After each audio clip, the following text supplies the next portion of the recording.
Film की शुरुआत में हम विल नाम के एक लड़के को देखते हैं जो अपने बारे में बता रहा होता है कि मैं पढ़ाई कर रहा था, पर क्योंकि हमेशा से मैं अमेरिका की तारीख के बारे में जानना चाहता हूँ, इसलिए मैंने पढ़ाई फिलहाल छोड़ दी है और अब अमेरिका घूमकर मैं वहाँ के बारे में सब कुछ जान जाऊंगा। फिलहाल मैं वहाँ के एक गाँव में जा रहा हूँ जहाँ पर भैंसों की खाल का बहुत बड़ा बिजनेस किया जाता है। वहाँ इस चीज की मार्केट बहुत ज्यादा है जिसमें भी मेरी दिलचस्पी बहुत है, उसके बारे में भी मैं जानना चाहता हूँ। ये वक्त होता है 1874 जहाँ पर विल उस छोटे से गाँव में पहुंच जाता है जिसका नाम बुचर्स क्रॉसिंग है, जो इस फिल्म का नाम भी है। अब यहाँ आकर विल अपने रहने के लिए कमरा लेता है, फिर आकर एक डीलर से मिला जो भैंसों की खाल चमड़ी का सबसे बड़ा डीलर था। वो लोगों से खाल लेकर मार्केट में बेचा करता था। वो अब डीलर को अपने बारे में बताता है कि मेरा नाम विल है, मैं आपकी दोस्त का बेटा हूँ। कुछ साल पहले आप और मेरे डैड काफी अच्छी दोस्त हुआ करती थी, जो कहकर वो अपने डैड का डीलर को देता है। तब उससे मिलकर डीलर काफी खुश हुआ। डीलर से बताता है कि मैं यहाँ अमेरिकन को समझने आया हूँ, उन्हें जानना चाहता हूँ। डीलर कहता है कि हाँ, तुम्हारे डैड मेरे काफी अच्छे दोस्त थे, पर बेटा अभी फिलहाल यहाँ मंदी चल रही है, हालात खराब है काम शाम की, तो मैं तुम्हें फिलहाल नौकरी पे नहीं रख सकता। जिस पर विल कहता है नहीं नहीं, आप गलत समझ रहे हैं, मुझे जॉब नहीं चाहिए, बल्कि मैं तो बस ये समझना चाहता हूँ कि शिकारी भैंसों का शिकार कैसे करती है, उस पूरे प्रोसेस में क्या क्या होता है। ये सुनकर डीलर चौंक गया। कहता है बेटा, जो तुम सोच रहे हो ना, ये काम इतना आसान नहीं है। आगे चलकर तुम्हें जिंदगी की बहुत सारी चीजें देखनी है और ये फजूल सी चीज उन चीजों में शामिल नहीं है। विल कहता है नहीं अंकल, ये मेरा शौक है, मुझे ये चीज हर हाल में देखनी है। जो कहकर वो यहाँ से चला जाता है। अब वो वहाँ से एक बार में आया जहाँ पर मिलर नाम का काफी बड़ा शिकारी बैठा हुआ था। फिर उसके पास आकर कहते हैं कि आप काफी बड़ी और खतरनाक भैंसों के शिकारी लग रहे हो। सर, मैं भी आपके साथ शिकार पर जाना चाहता हूँ, मैं हर चीज को वो जल्द समझ लेता हूँ। अब मिलर जो समझ गया था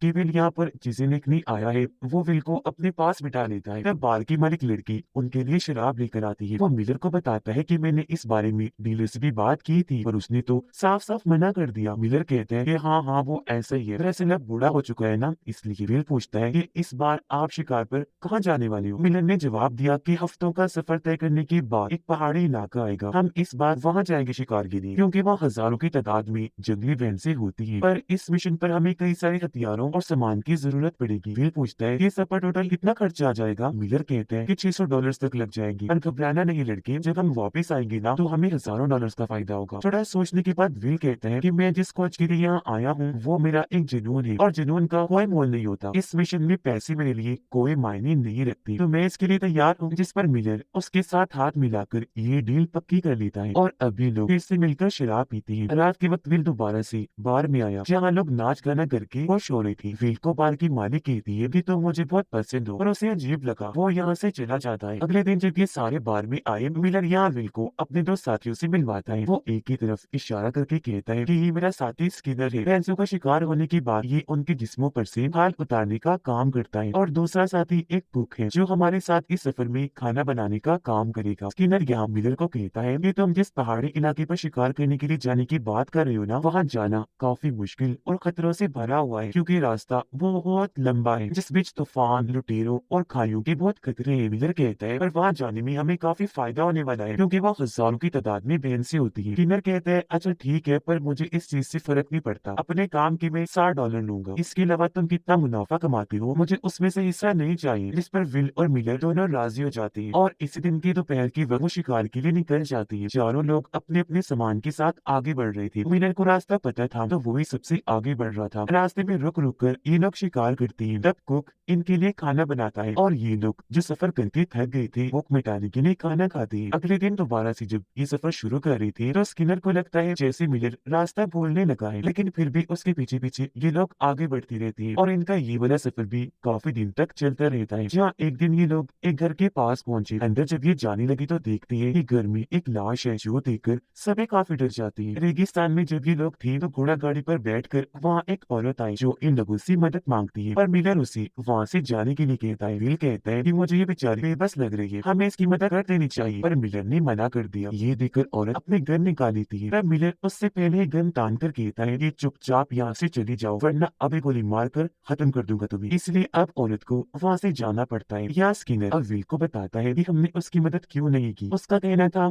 कि इस तरह की औरतें लोगों को मारने के बाद उनका सामान चुरा लेती है। अब मिलर चारों तरफ देखने लगा, ऐसा लग रहा था जैसे वो कंफ्यूज हो कि किस तरफ जाना है, जो चीज स्किनर ने भी नोटिस कर ली थी। तो अब वो बोल ही पड़ता है कि मिलर, मैं जानता हूँ तुम रास्ता भूल गए हो, और अब न जाने हमें कहाँ लेकर चले जाओगे। मिलर कहता है ऐसी बात नहीं है समझे, मैं इस जगह से बहुत अच्छे से वाकिफ हूँ और देखना मैं तुम्हें बिल्कुल सही जगह पर लेकर जाऊंगा। स्किनर कहता है पर एक मसला है, हमारा पानी खत्म हो गया है, आगे सफर के दौरान हमें पानी ना मिला तो हमें काफी मुश्किल का सामना करना पड़ सकता है। और अभी लोग फिर से आगे बढ़ने लगते हैं। जहाँ मिलर रास्ता समझने की कोशिश कर रहा था तो अब इन लोगों का प्यास की वजह से बुरा हाल हो रहा था। सबसे ज्यादा हालत विल की खराब हो जाती है, वो काफी कमजोरी महसूस कर रहा था। उसका घोड़ा जब नदी से होकर गुजर रहा था तो विल की हालत इतनी खराब हो जाती है कि वो तालाब में गिर जाता है, जिस बीच उसे भैंसों और बार की मालिक की ख्याल आने लगती है। ये देखकर मिलर जल्दी से उसके पास आया, कहता है कि हौसला रखो, संभालो खुद को, हमारे साथ साथ रहो, अगर तुम हमसे अलग हो गए तो यहाँ पर गुम हो जाओगे। और अब क्योंकि इन्हें इस तालाब का पानी मिल चुका था तो ये काफी खुश थी, अपनी प्यास बुझाकर आगे बढ़ी। और अब ये लोग तकरीबन उस पहाड़ी इलाके के करीब पहुंच गए थे, पर क्योंकि ये जगह ऊंची नीची थी इसलिए बड़ी मेहनत से धक्का लगाकर अपनी गाड़ियों और सामान को ऊपर चढ़ाती है, जिसके बाद ये उस पहाड़ी इलाके जहाँ इन्होंने जाना था उसके बिल्कुल सामने आ जाती है। मिलर कहते हैं कि ये जगह बिल्कुल सही है, हम यहीं रहती है। और क्योंकि अपनी मंजिल पर आ गई थी तो काफी खुश हो जाती है, जहाँ इन्हें हजारों की तादाद में भैंसी नजर आई। पर क्योंकि ये काफी थक गई थी तो कहती है कि आज हम आराम करेंगे, शिकार करने कल चले जाएंगे। पर मिलर इनसे कहता है कि थोड़ा आराम करने के बाद तुम अपनी अपनी तैयारी कर लो। स्किनर यहाँ विल से पूछता है कि तुम्हें यहाँ आकर कैसा लग रहा है। विलन मुस्कुराते हुए कहता है कि सब कुछ बहुत अच्छा है, मैं बहुत अच्छा महसूस कर रहा हूँ और मुझे लग रहा है कि यहाँ पर शिकार करने का बहुत मजा आएगा। फिर वो मिलर से पूछता है कि तुम्हें शिकार करना क्यों पसंद है, हालांकि इसमें पैसे मिलने की पूरी गारंटी भी नहीं होती, नुकसान भी हो सकता है, फिर भी तुम ये काम करते हो क्यों? पर मिलर फिलहाल उसकी बात का कोई जवाब नहीं देता। अगले दिन मिलर भैंसों का शिकार करने के लिए अपनी गोलियों को तैयार करने लगा। वो उनमें खतरनाक बारूद और जहर भर रहा था। ये देखकर विल उसके पास आया, काफी दिलचस्पी लेकर ये सब देखने लगता है। मिलर उसे बताता है कि जब हम भैंसों का शिकार कर रही होती है तो वो चीज काफी मुश्किल होती है, उसमें बहुत मेहनत लगती है। सबसे पहली मेहनत तो ये जो तुम देख रहे हो, गोलियों में जहर बारूद कितनी मुश्किल से भरना पड़ता है, साथ ही शिकार वाली जगह पर भी काफी खतरा होता है और ये चीज मुझे काफी पसंद है। यही वो वजह है कि मैं भैंसों का शिकार करता हूँ, क्योंकि ये चीज मेरे लिए एक खेल ही है और खतरों से खेलना मुझे बहुत पसंद है। अब जब ये एक जगह पर आई तो वहाँ हजारों की तादाद में भैंसें थी। मिलर अपना निशाना लगाकर एक भैंस को शूट कर देता है। अब गोली उसे लग तो गई पर वो दोबारा से भागने लगी। विल कहते हैं ओ आपने अपना निशाना मिस कर दिया। तब मिलर बड़े यकीन के साथ कहता है बेटा मैं निशाना कभी मिस नहीं करता, सवाल ही पैदा नहीं होता कि मिलर का निशाना चूक जाए। वो और अब जब विल देखता है वो भैंस जहर के असर की वजह से बेहोश होकर वहीं गिर जाती है, जिसके बाद मिलर और भी कई सारी भैंसों पर निशाने लगा लगा कर उनका शिकार करता है, जिससे देखते ही देखते वहाँ भैंसों की लाशों के ढेर लग जाती है। ये चीज देखकर विल को भी काफी मजा आता है, इसलिए वो अपने लिए भी गन तैयार करता है और अब ये दोनों मिलकर कई सारी भैंसों को मार देती हैं, जिससे इन्हें काफी मजा आता है। जब लाशों के ढेर के पास स्किनर आया और सबकी खाल उतारने लगता है, ये चीज वो विल को भी सिखा रहा था। ऐसे फिर कई दिन और गुजर गए जहाँ ये लोग भैंसों का गोश्त खुद खा लिया करती थी, जबकि खालों को अपने पास जमा कर रही थी। विल देखता है कि कुक जब स्किनर के लिए खाना बना रहा होता है तो वो उसमें कोई चीज मिला देता है। ऐसा उसने पहले भी कई बार किया था, जो चीज विल को अजीब तो लगी पर उसने नजरअंदाज कर दिया। रात को जब ये लोग एक साथ बैठे थे तो विल मिलर से कहता है कि मेरे ख्याल से अब हमें यहाँ से निकलना चाहिए, जिसके लिए मिलर ने साफ साफ मना कर दिया। कहता है कि अभी कहाँ, अभी तो शिकार की शुरुआत हुई है लड़की, आगे बहुत कुछ बाकी है। अब खाना खाते ही स्किनर की तबीयत खराब होने लगी, उसके पेट में जोरों का दर्द हो रहा था। अगले दिन विल खुद से अपना पहला शिकार करता है, पर इसमें उसे तकलीफ हुई क्योंकि उसके मुंह से खून निकल आया था, जिसके बाद वो और मिलर दोनों मिलकर बहुत सारी भैंसों का शिकार करती है, जिनकी भी स्किनर खाल निकाल लेता है। फिर वो मिलर से कहता है कि हमने बहुत सारी भैंसों का शिकार भी कर लिया है और उनकी स्किन खाने भी उतार ली है और अब हमें यहाँ से निकलना चाहिए। ये सुनकर मिलर को गुस्सा आ गया। वो कहता है कि ये फैसला मैं करूंगा कि हम कब यहाँ से जाएंगे। अगर मेरे शिकार होने से पहले तुमने यहाँ से जाने की जल्दी मचाई तो मैं तुम्हें खत्म कर दूंगा। जो कहकर मिलर और भी कई सारे भैंसों का शिकार कर लेता है, जिनके साथ स्किन निकाल ली गई और ऐसे इन्हें कुछ दिन और यहाँ पर गुजर जाती है, जहाँ पर मिलर दिन में तकरीबन 100 भैंसों का आराम से शिकार कर लिया करता था। और यहीं पर स्किनर की तबीयत खराब होने लगी, जोर से उसके पेट में दर्द होता है और ये उस चीज की वजह से हो रहा था जो कुक उसके खाने में मिलाया करता था। और अब तो विल के साथ भी अजीब होने लगा, उल्टे सीधे उसे ख्याल आने लगी थी, जिनमें वो मिलर और बार के मालिक को साथ देखता है तो कभी अपने शिकार की गई भैंसें भी उसे नजर आया करती थी। और अब ऐसे इन्हें यहाँ पर 3 हफ्ते गुजर गए। रात को स्किनर कहता है कि हमें यहाँ पर 3 हफ्ते हो गए हैं, जबकि सिर्फ हमें 1 हफ्ता यहाँ पर रुककर ये शिकार करनी थी। जो सुनकर मिलर को काफी गुस्सा आ जाता है, वो चिल्लाता है, जिस पर स्किनर कहते हैं कि ज्यादा मत बोलो, ओके, हमें यहाँ से निकलना ही होगा वरना हम अपने गाँव विटर्स क्रॉसिंग नहीं पहुँच पाएंगे, क्योंकि कुछ ही दिन में सर्दियाँ शुरू हो जाएंगी और उस मौसम में बर्फ के बीच में से हम अपना सामान नहीं ले जा पाएंगे। अब मिलर कहता है कि ऐसा कुछ नहीं नहीं होगा, ओके? ज्यादा अपना दिमाग मत चलाओ और हम यहाँ से जा भी नहीं रहे क्योंकि मुझे पता है कि सर्दियाँ कब शुरू होती हैं। जिस पर स्किनर को गुस्सा आ गया। वो कहता है, मिलर तुम पागल हो गए हो, तुम यहाँ की हर एक भैंस का शिकार करना चाहते हो, ऐसा नहीं हो सकता। उसका ये बर्ताव देखकर मिलर को भी गुस्सा आ गया। वो उसका मुंह बंद करके मार कर उसे नीचे गिरा देता है। तब विल उसे कहता है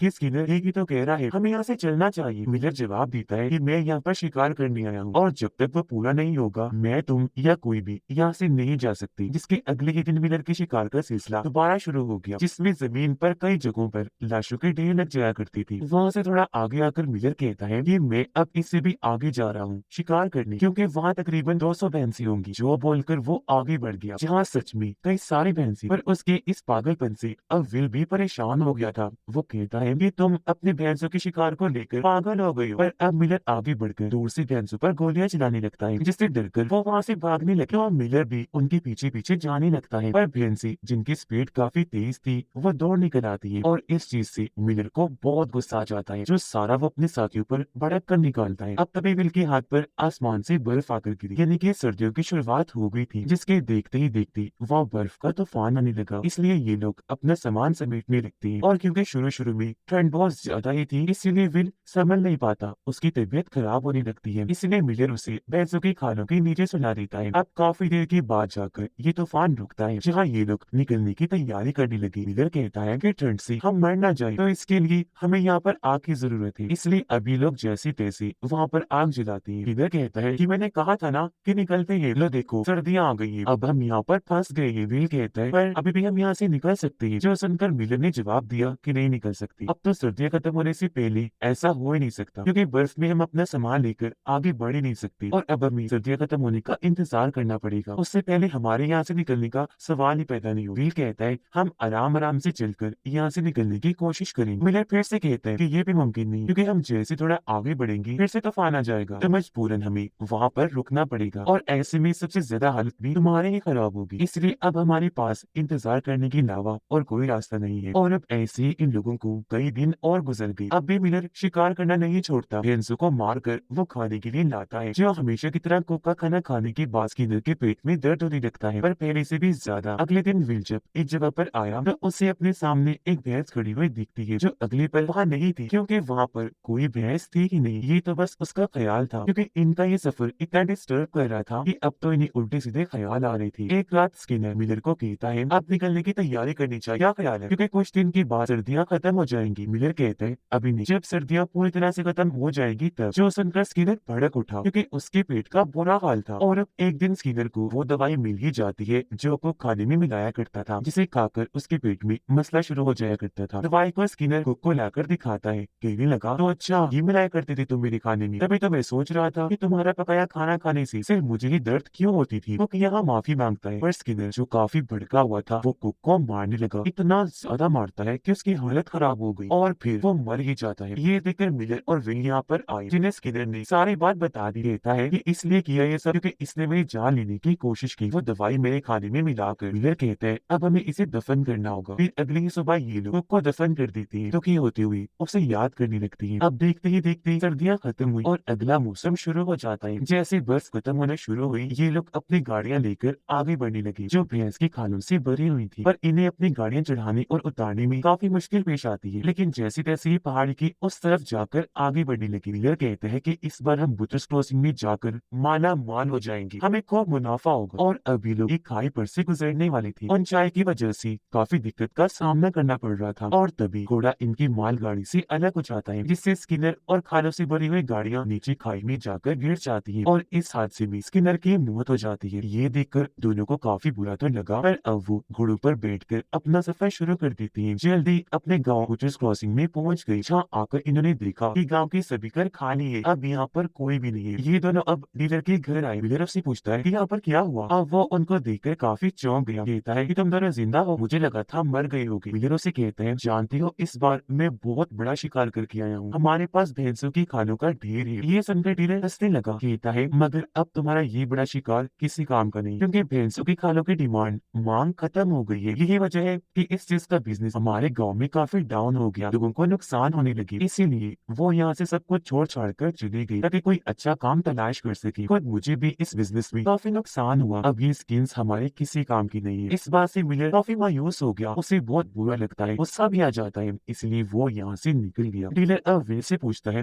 कि तुम यहाँ जिस मकसद के लिए आए थे वो पूरा हुआ? जो अपने सफर पर तुम ढूंढने गए थे वो तुम्हें मिल गया? इस पर वो हामी जवाब देता है। डीलर कहता है कि तुम जैसे आजकल के जवान बच्चों को मैं समझ ही नहीं पाता। तुम्हारे सर पर एक चीज को लेकर इतना जुनून सवार हो जाता है कि तुम वो चीज खोज कर ही रहती हो जिसके लिए तुम्हें चाहे कुछ भी करना पड़े। फिर मुस्कुराते हुए कहते हैं हाँ बस ऐसा ही है। जो कहकर वो अपने कमरे में आ गया जहाँ उसे अपने पूरे सफर के ख्याल आने लगती है। वो जब लेटा हुआ था तो उसे बाहर से लोगों के चिल्लाने की आवाजें आई। उसने जब बाहर आकर चेक किया तो मिलर ने डीलर के घर पर आग लगा दी थी। दुख से चिल्लाता हुआ डीलर जैसे यहाँ पर आया मिलर उसके सर पर वार कर देता है, पर उसने अब जैसे विल को देखा वो फौरन यहाँ से निकल गया। और अब अगले दिन विल दोबारा से अपने सफर पर निकल गया ताकि वो अमेरिका के बारे में और जान सके जिसके लिए वो आया था, जो उसका मिशन था। ये बताया जाता है कि अमेरिका में टोटल 60 लाख के करीब भैंसें थी, पर लोगों ने उनका इतना शिकार किया कि अब सिर्फ मुश्किल से 300 भैंसें ही बची थी, यानी कि भैंसों की काफी बड़ी तादाद का शिकार किया गया था। और इसी के साथ इस फिल्म की कहानी यहीं पर खत्म हो जाती।